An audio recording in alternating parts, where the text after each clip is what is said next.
আসসালামু আলাইকুম। কাপলস রসিঘরের আজকের ভিডিওতে আমরা আপনাদেরকে দেখাবো অত্যন্ত উপাদেয়, পুষ্টিগুণ সম্পন্ন এবং স্বাস্থ্যকর একটা মশলার রেসিপি, রসুনের আচার। এই রসুনের মধ্যে এমন সব আশ্চর্য ঔষধি গুণাবলী রয়েছে যা আপনি আমাদের আজকের ভিডিওটি দেখার পর এবং জানার পর এই রেসিপিটি কোনোভাবেই এড়িয়ে যেতে পারবেন না। আশা করি যদি আপনি আমাদের আজকের ভিডিওটি সম্পূর্ণ দেখেন তাহলে খুব সহজেই হাতের কাছে থাকা উপকরণ দিয়ে বাসায় রসুনের আচার তৈরি করে নিতে পারবেন যে কোনো সময়। তো চলুন দেখে নেওয়া যাক কাপলস রসিঘরের স্পেশাল ঔষধের আচার, রসুনের আচার।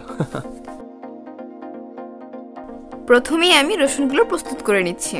একটা বটি বা ছুরির সাহায্যে রসুনের উপরের আবরণটি সরিয়ে নিচ্ছি।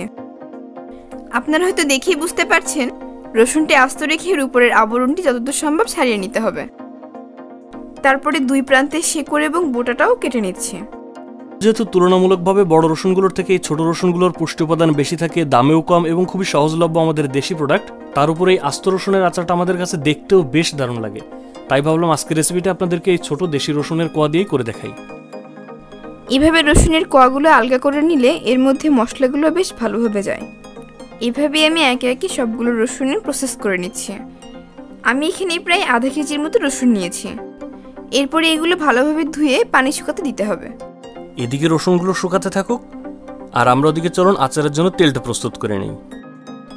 প্রথমে একটা পাত্রে আমরা 700 গ্রামের মতো সরিষার তেল নিয়ে নিচ্ছি। রসুনের আচারটি তৈরি করার জন্য কিন্তু সরিষার তেলই ব্যবহার করতে হবে। তেলের মধ্যে নিয়ে নিচ্ছি 1 চা চামচ পরিমাণ পাঁচফোড়ন, তারপরে দিচ্ছি আস্ত কিছু শুকনা মরিচ। আচারের মধ্যে শুকনা মরিচটা দিলে দেখতে বেশ ভালো লাগে, আবার বিভিন্ন ভর্তায় এই শুকনা মরিচটা ব্যবহার করলেও বেশ স্বাদ হয়। তেলের মধ্যে মরিচ এবং পাঁচফোড়ন 3-4 মিনিট ভাজতে হবে। মরিচগুলো ভাজা হয়ে গেলে এমন একটা কালার আসার পর ধুয়ে শুকিয়ে রাখা রসুনগুলো এখন এর মধ্যে নিয়ে নিতে হবে।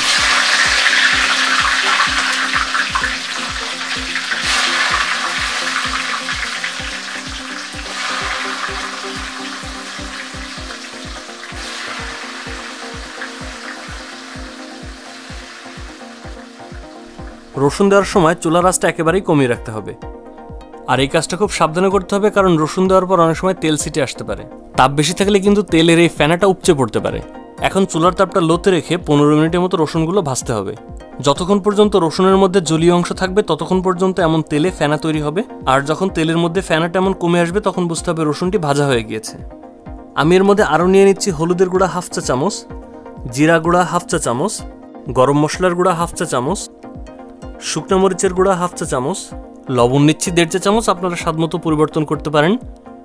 ধনিয়ার গুঁড়া নিচ্ছি 1/2 চা চামচ, চটপটির মশলা 1 চা চামচ, সরিষা বাটা 1 টেবিল চামচ, আরও নিচ্ছি 1 চা চামচ আদা বাটা। দর্শক, আমাদের ব্যবহৃত সকল উপাদানের পরিমাণই কিন্তু ডেসক্রিপশন বক্সে দেওয়া আছে, আপনি ভুলে গেলে একবার দেখে নিতে পারেন। সব মশলাগুলো দেওয়ার পর এগুলো এখন তেলের মধ্যে 10 মিনিটের মতো ভাজতে হবে। মশলা দিয়ে 10 মিনিট রান্না করার পর আমরা এখন এর মধ্যে নিয়ে নিচ্ছি হোয়াইট ভিনেগার বা সিরকা। রসুন সারা বছর সংরক্ষণের জন্য আমরা এখানে 2 টেবিল চামচ পরিমাণ সিরকা ব্যবহার করছি। আপনারা অবশ্যই জেনে থাকবেন হোয়াইট ভিনেগারটা ব্যবহার করলে কোনো ধরনের আচারই সহজে নষ্ট হয় না।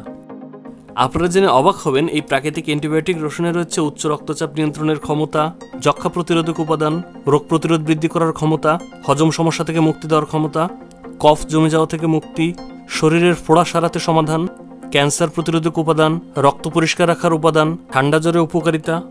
এছাড়াও কাটাঘা সারিয়ে তোলা, ত্বক ও চোখের যত্ন, অ্যালার্জি কমাতে সহযোগিতা এবং ফ্যাট কমাতে সহযোগিতা সহ আরও অনেক উপকার রয়েছে। ভিনেগার দিয়ে 2-3 মিনিট রান্না করার পর আমরা এখন এর মধ্যে নিয়ে নিচ্ছি তেঁতুলের কাত। আমরা এখানে আগে থেকে তেঁতুল ভিজিয়ে রেখে 1 কাপ পরিমাণ কাত বের করেছি এবং সেটা এখানে ব্যবহার করছি। তেঁতুলের টক দেওয়ার পর আচারের একটা টক মিষ্টি স্বাদ আনার জন্য আমরা 2 টেবিল চামচ চিনিও ব্যবহার করছি। যারা সুগার এড়িয়ে চলেন তারা এখানে চিনিটা স্কিপ করতে পারেন। আপনারা যে কোনো আচারে যদি সিরকাটা ব্যবহার করেন তাহলে খুবই ভালো হয়, অনেকটা নিশ্চিন্ত থাকা যায়। আর যদি সিরকা ব্যবহার করতে না পারেন, হাতের কাছে না থাকে, তাহলে চেষ্টা করবেন সপ্তাহে 2-3 বার রোদে দেওয়ার। আর আমাদের রেসিপিটি ফলো করলে ইনশাল্লাহ আপনারা সারা বছর এই রসুনের আচারটি খেতে পারবেন।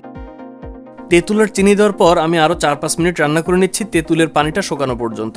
দেখবেন আচারটা এমন ঘন হয়ে এসেছে এবং রসুনের গায়ের কালারগুলো এমন লালচে হয়ে এসেছে, মশলাটা এমন সুন্দর ফ্রাই হয়ে ঘন হয়ে এসেছে। এ পর্যায়ে চুলাটা অফ করে দিচ্ছি এবং ঠান্ডা করে নিচ্ছি। ঠান্ডা হয়ে যাওয়ার পর একটা পরিষ্কার কাচের বোতলে আপনারা আচারটি সংরক্ষণ করুন। আচারের মধ্যে কোনো প্রকার পানি এবং হাত দেওয়া থেকে বিরত থাকবেন এবং মাঝে মাঝে রোদে দিবেন। ইনশাল্লাহ সারা বছর এই আচারটি ভালো থাকবে। দর্শক, আমাদের চ্যানেলের নামেই কিন্তু একটা ফেসবুক পেজ এবং গ্রুপ আছে যেখানে আমরা বেশ অ্যাক্টিভ। আপনি চাইলে আপনার মজার মজার রান্নাগুলো আমাদের সঙ্গে সেখানে শেয়ার করতে পারেন। তো কেমন ছিল আমাদের আজকের ভিডিওটি, আর আপনারা বাসায় এটা ট্রাই করে কেমন হলো সেটা আমাদেরকে অবশ্যই কমেন্টে জানাবেন। এমন মজার মজার সব ভিডিও পেতে আমাদের চ্যানেলটিতে সাবস্ক্রাইব করতে পারেন। কথা হবে পরবর্তী কোনো রেসিপি নিয়ে। সে পর্যন্ত ভালো থাকবেন, সুস্থ থাকবেন। আল্লাহ হাফেজ।